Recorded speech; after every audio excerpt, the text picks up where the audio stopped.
Hello, awesome folk. What are you doing to make today great? And as I always say, don't let today pass without doing something particular. So whether that's just clearing out a drawer or cupboard or going out and planting some seeds, do something today rather than just making it another day of nothing. And I see we have my great friend in the chat. And guys, do go out and check Glitter World. Go and check out the channel.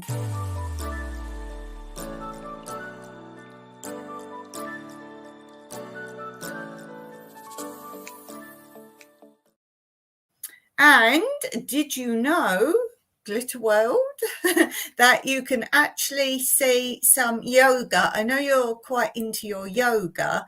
You can actually check out, I have 2 videos up so far on yoga, really easy to follow.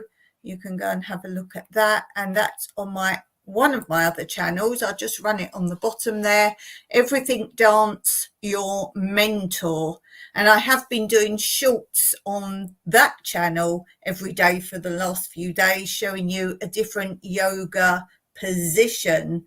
So if anyone's into yoga, whether you're starting off or not, the first episode is standing positions, and the next episode is more floor or more active position, shall we say.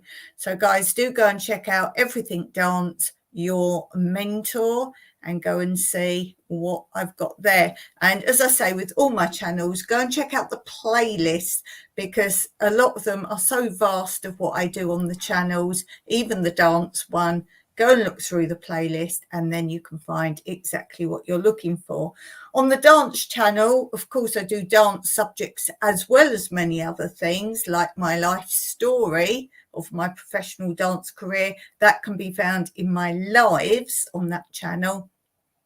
And if you are looking at any of the dance subject videos, do start from the very first one posted. So go back to the beginning of that subject, because most of the subjects I start at the beginning of if you were learning a subject. So if you're starting from scratch, that's where to go on that. Everything Dance, your mentor, that's the one. I know you're into your yoga, so I thought that would be pretty cool. So why I'm talking about my other channels, let's pop my main channel up. I say my main one, it's the one I do most posting on.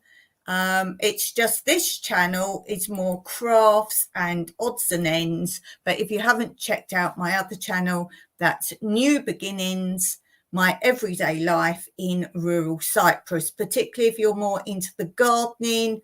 There's a lot more salvage stuff there, frugal living, and so on and so forth. So that's the 5K. Oh, wrong hand. That's the 5K. So that's where that comes from. I don't have 5K on here. I have, I think, nearly 2K on this channel, but I don't have the watch hours to be monetized on this channel. So if you want to promote any channels, this is the one, because I would love to be monetized. That would be super. Shirley saying thank you. You're very welcome. And today we're going to have the usual things. We're going to have Quote Corner. We've got a great story time today, completely different subject. It's following on a little bit from last week's one. And of course, we're going to have Friday quiz. But today I want to share some more of my crafts with you. And I've got a few here to show you, completed projects here. But these are just my embroidery and cross stitch, some of them I've got here to show you. But I thought, so I could show you more and what other crafts I do, then I thought I would use Friday film footage today to show you a video. It's very short, of some more of the types of crafts I do. So let's do Friday film footage first.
So I hope you enjoyed that. That was just a small taster of some of my crafts. And as I say, I've got some here to show you of my cross stitch and embroidery. Some, not all. Oh, thanks, Shirley.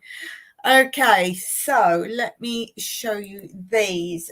If you watch my channel, you will have seen most of these being made. So what I do is, as I make something, I share it on my lives on my other channel, New Beginnings, My Everyday Life in Rural Cyprus.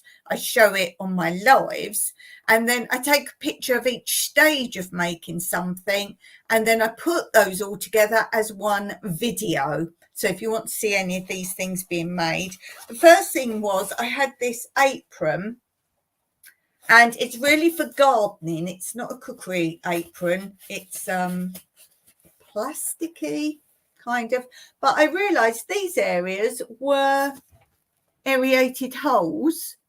That's a pocket, so I thought I'm going cross stitch on that. So luckily my name's very short, so I did that on the top pocket. And then I did my gardening channel. It's not just gardening, but it's everything about my life in Cyprus, my everyday life. I decided to put that channel name on the bottom, New Beginnings, My Everyday Life in Rural Cyprus. And of course, I had to do lots of vegetables on the bottom. It took me ages, and I designed a lot of this myself. It wasn't a pattern for this. I just found or came up with vegetables, and of course, look, a bunch of olives, because if you don't know, I have an olive farm with, I think it's 85 olive trees. So I did that. I quite like that, but I don't want to get it dirty. As I said, it's plastic, obviously, here.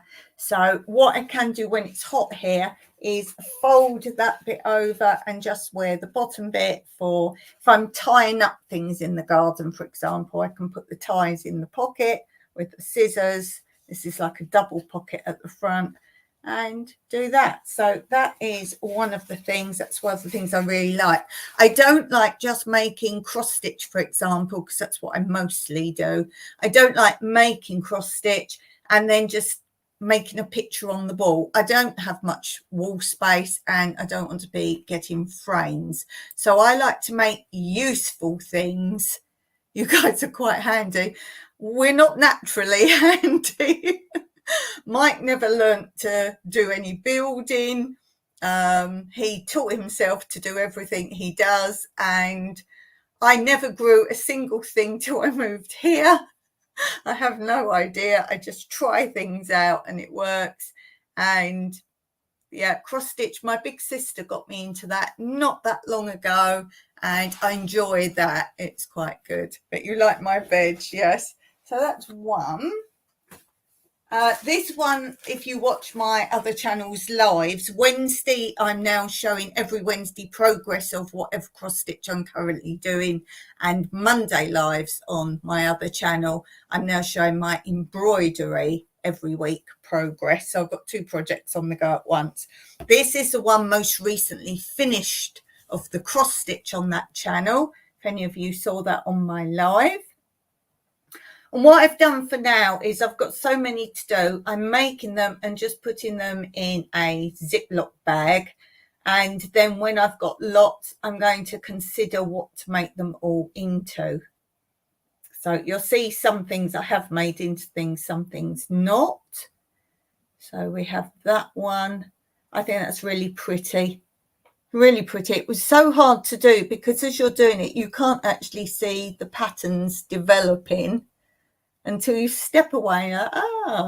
And what we do on Wednesdays, I started it, I think, with this one. We're always doing this.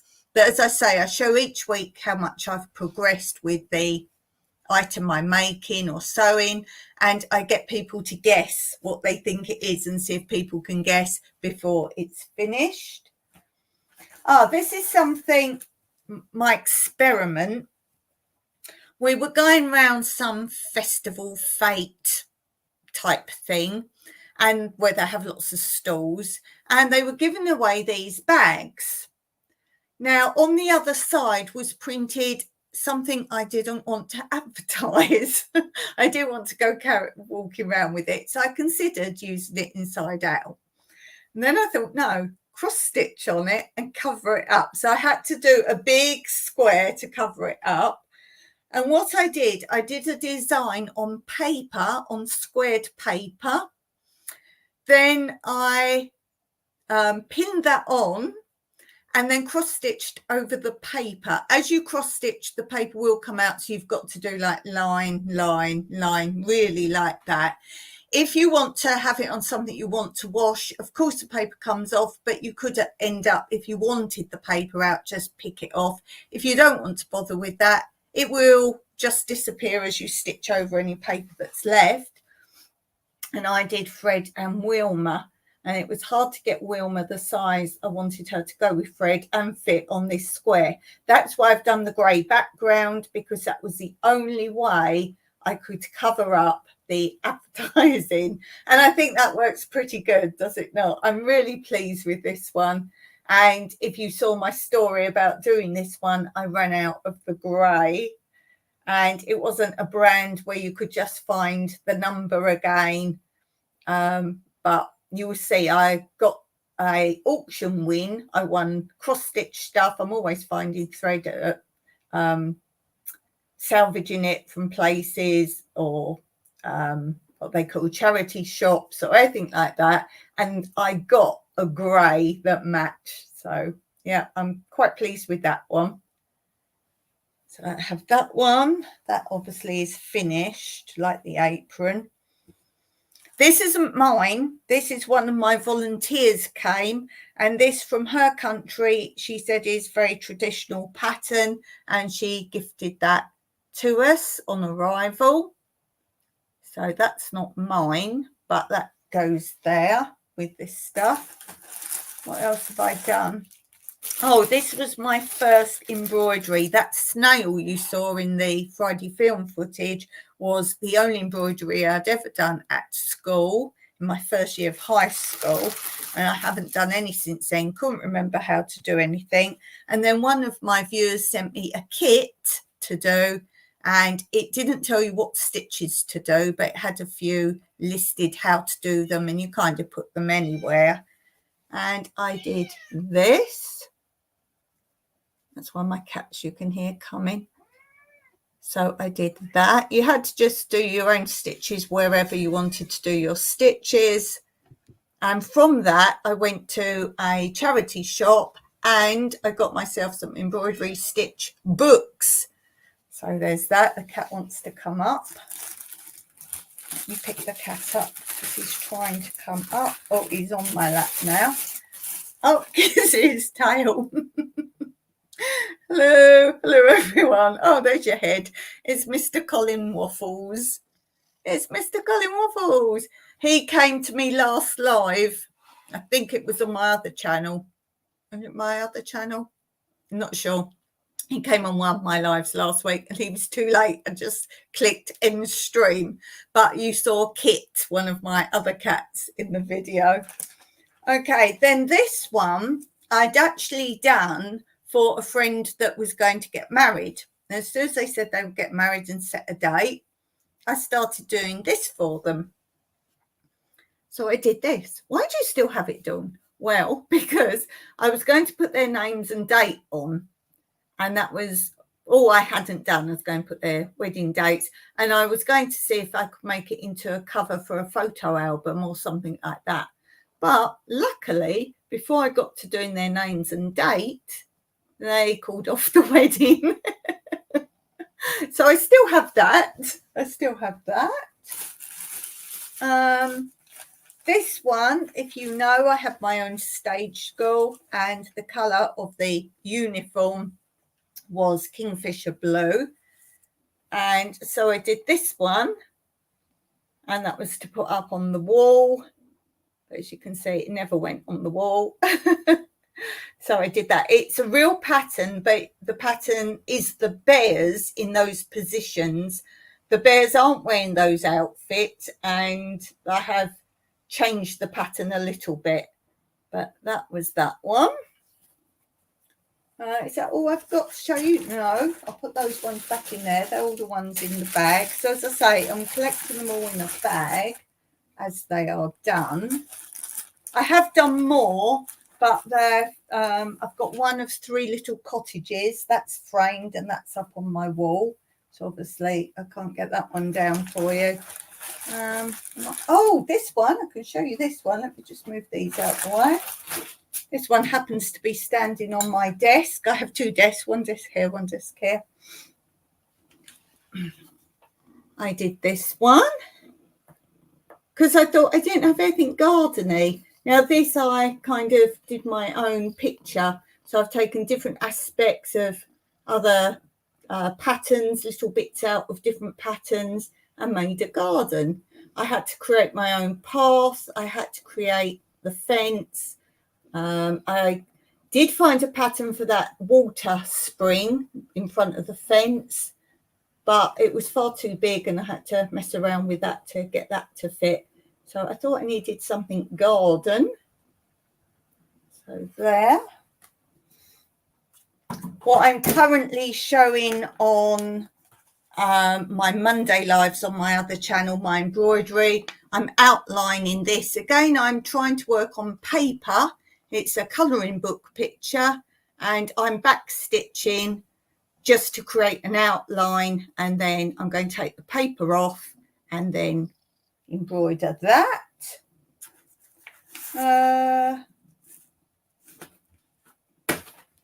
This is the one I'm currently sharing on my Wednesday lives, my cross stitch. So if you want to see the progress, you have to go and look at my lives on my other channel. And this is a good example where I'm saying to people, guess what it is. So I haven't done very much of this one, and I'm getting people to guess what it is before it's too obvious. And I have said this one, it's something very specific. So I gave an example of if you thought it was a lady's face, that answer is not specific enough. It might be, for example, the Queen.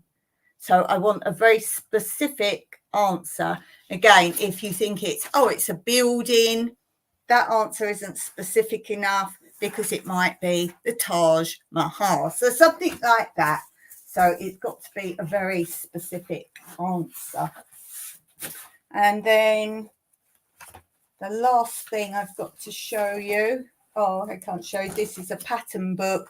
What I do is when I make designs, I've got a folder. And when I make up designs, I put them in the folder. So here I've done penguins. These were actually round a mug.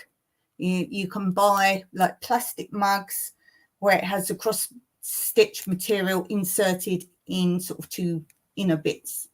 And I did penguins. So I've got a folder. Whenever I create anything, I was making a plan of Mexican things. Something's just gone. Anything I collect or make, I put in here. This is one I want to do. Now, also use knitting patterns because they are just drawn on squares. And I got this one from a magazine. I'd like to do this somewhere, Tintin and Snowy. Now, again, that's going to be big. That is a knitting pattern. Hey, it doesn't matter, it's squares. But I'd probably do that on a bag or something like that. Where's the bit I dropped out? There it is. So, yeah, create your own little folders of bits and pieces. And that is what I've been doing. A little update on some of my crafts. As I say, do check out my other channel, my lives. Let me put up for you when my lives are on my other channel, so you can go and have a look there while I'm just sorting out this mess all over the place. I might have a whole desk here, but it's full now. So this is my lifetimes on my other channel.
There, I'm back now.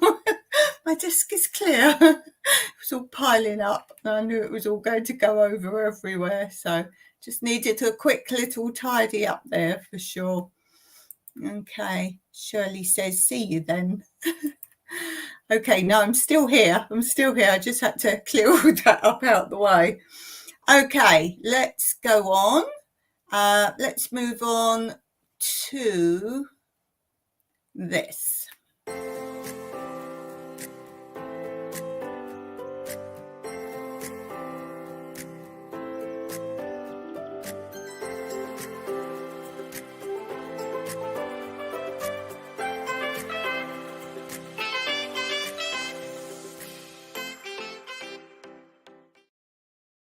So after last week's story time, I did a little bit about London and the River Thames. I was asked if I could do some more on it as it was really interesting. So if you missed the last one, do go back and find it in the live.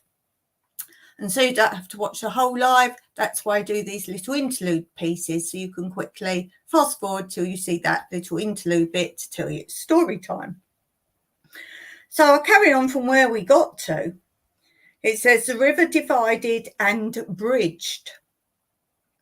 From the 1840s, railways had undermined the commercial traffic of the Thames above Teddington, and it was rapidly becoming a playground for Victorian middle classes.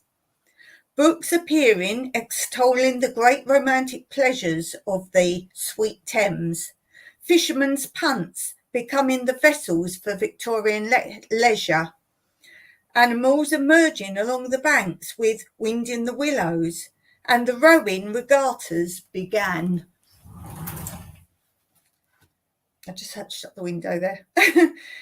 Socially, the Thames became divided, spice-scented, dangerous, horrifyingly exciting Dockland, and lazy, picnic-strewn, twittering Henley. In between the Thames, flowing through the centre of London, was bridged out of existence. Crossing the river became the obsession in the 19th century as the road traffic of the capital became jammed. One of the last attempts to ease the problem, the construction of Tower Bridge in the 1890s, became, by one of those odd quirks of historical fate, the symbol of London at the height of its dominance of the world. It is wonderfully evocative, reflecting the architecture of the Norman Tower of London, a drawbridge for ships opening 50 times a day in its first year, and crammed with horse-drawn carts crossing the river when the great steam-driven bascules were lowered. I lost my place completely there. It is a popular belief amongst Londoners that the Americans who in the 1970s bought the 19th century London Bridge and shipped it out to Arizona brick by brick thought they were buying Tower Bridge, though foreigners often confuse the famous Tower Bridge with the old London Bridge. The American syndicate that bought the 19th century London Bridge knew what they were doing. The story of the gullible Americans is one of the many myths about the river that continue to fascinate Londoners. They know the Thames was important, but they do not know why. So long have the lives of most of them been far removed from the ebb and flow of the tides, the rigging of ships, or the working of the oars. For one section of London, however, the life of the river, which finally died in the 1960s, lives on vividly in the memory. They sailed the ships, unloaded the sacks of sugar and boxes of tea, steered the lighters, and as the children played sandcastles by the river below Tower Bridge, and even swam the treacherous waters between Rotherhithe and Wapping. But this is not simply another nostalgic journey down Old Father Thames, nor is it another tourist trip along the river with some famous landmarks pointed out along the way. It is about the manner in which the river has given rise to London, how it has itself changed over the centuries, and how today it continues to influence the life of the metropolis. Historically, the Thames may appear to be at its lowest ebb, redundant, but that is an illusion. As the industrial use of the river has dwindled, its wildlife has returned. It has become sweeter again in the metropolitan reaches, and it will remain a massive resource and a potential power for both good and evil. A new era in the story of the river has begun, and the final chapter of this book is the first in the future history of the river. Dum, dum, dum. Okay, hope you enjoyed that. Let's get on to this.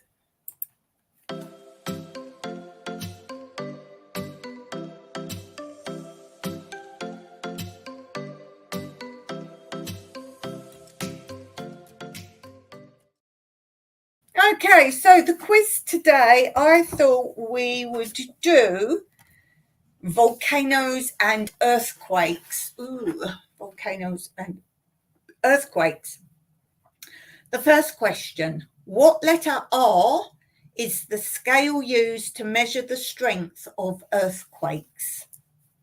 So if you know that, I'm going to read all the questions first, and then I will read them all again with the answers. If you're watching this back later, you can, of course, pause at any point.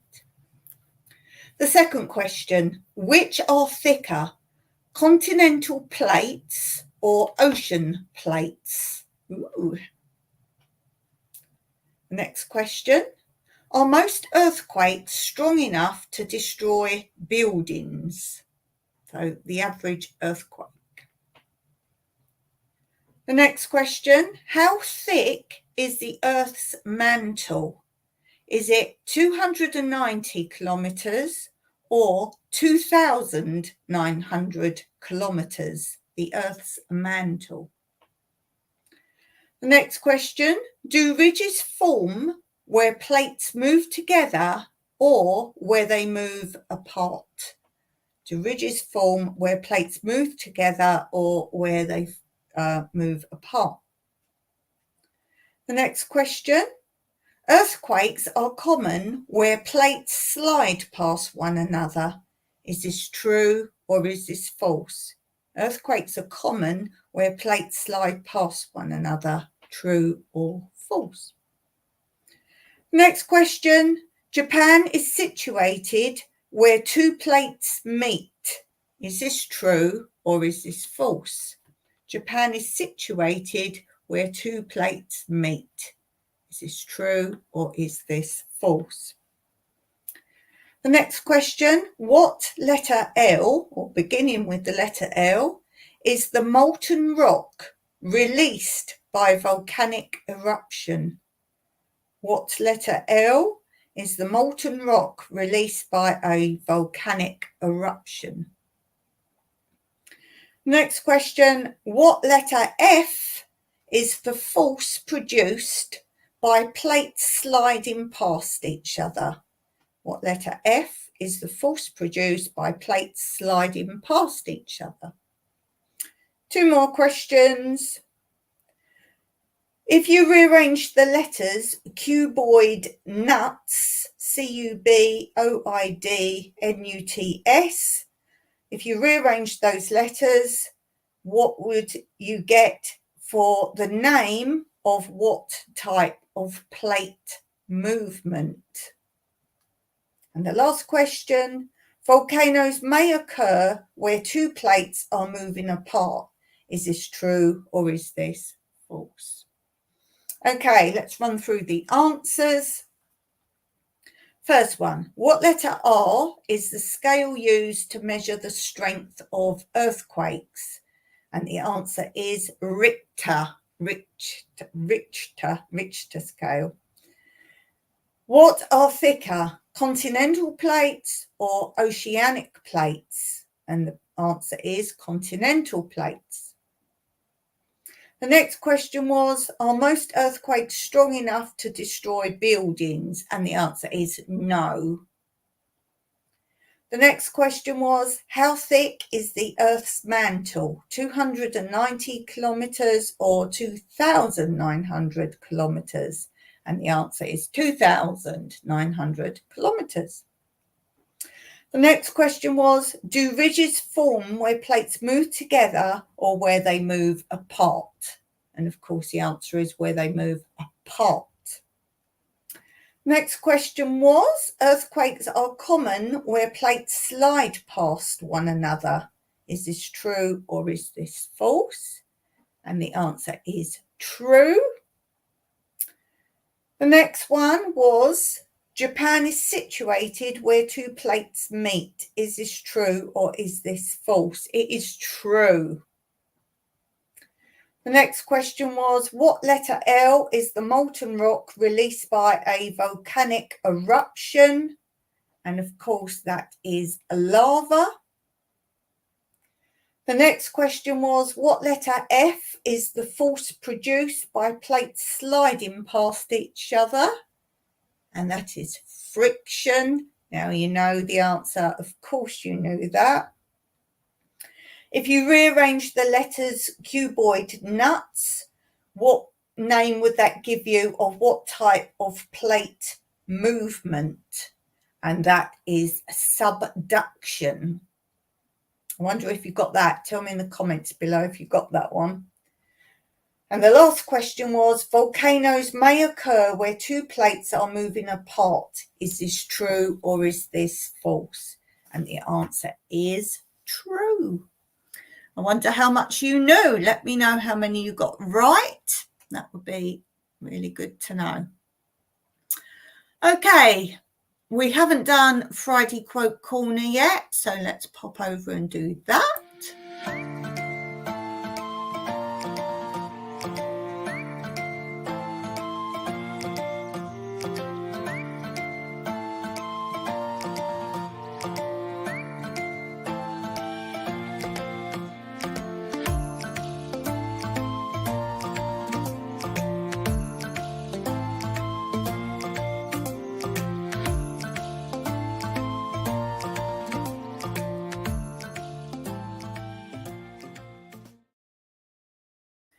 Okay, I think we'll call that a day today. I have things going on here today. If you watch my other channel, my live, you will know what's going on. So I'm going to finish there today. Thank you so much for being here. You really are appreciated. And don't forget to drop a comment, say hello, so I can say hello personally to you. After all, I'm a community channel.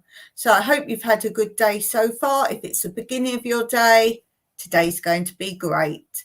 So if you've liked what you've seen today, don't forget, hit that thumbs up and I'll see you soon. Bye for now.